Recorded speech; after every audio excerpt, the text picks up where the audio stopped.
Oh no, the Junkman's gonna talk about the joy factor again. Well, no I'm not, but I am.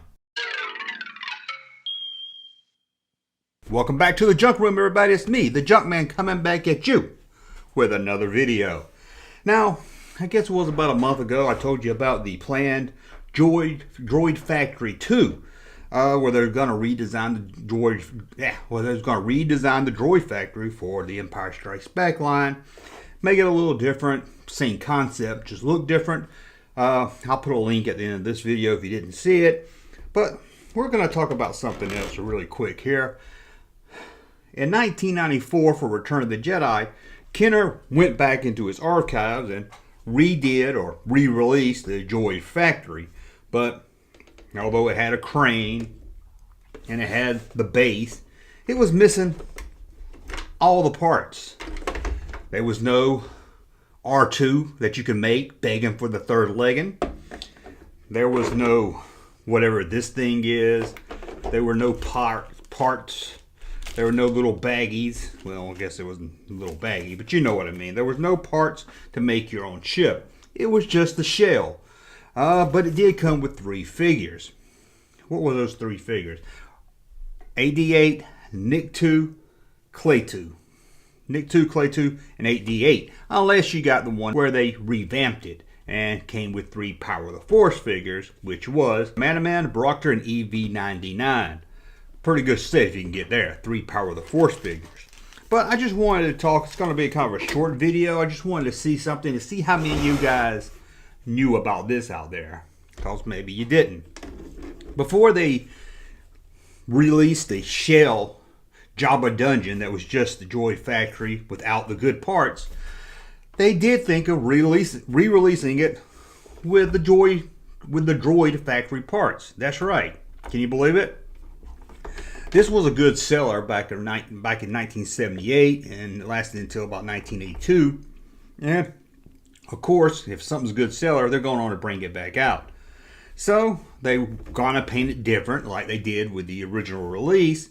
But again, it was going to come with different parts. Let's take a look at how it would have looked. As you can see here, it still has the crane and it still has most of the parts where you can build your own R2-D2.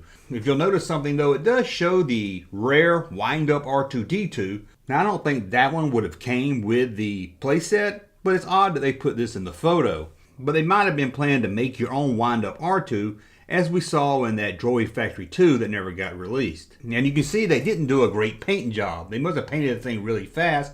You can still see the orange paint on the pegs at the front of the base. And from this photo here, you can see the base with concept art of what it would look like. And that looks like a power droid over there getting tortured. I like that. That's pretty neat. It makes you wonder if you could have built your own power droid. That wasn't something that came in the original set and could have been a nice little feature. And here's something odd about the concept art also. Look at Nick2 and Clay2. It looks like they just drew the picture that was on each figure's card.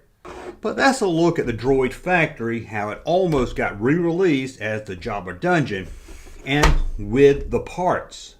Now why didn't they do this? Well, I can only guess is they figured it wouldn't sell as good, or they probably just wanted to go cheaper.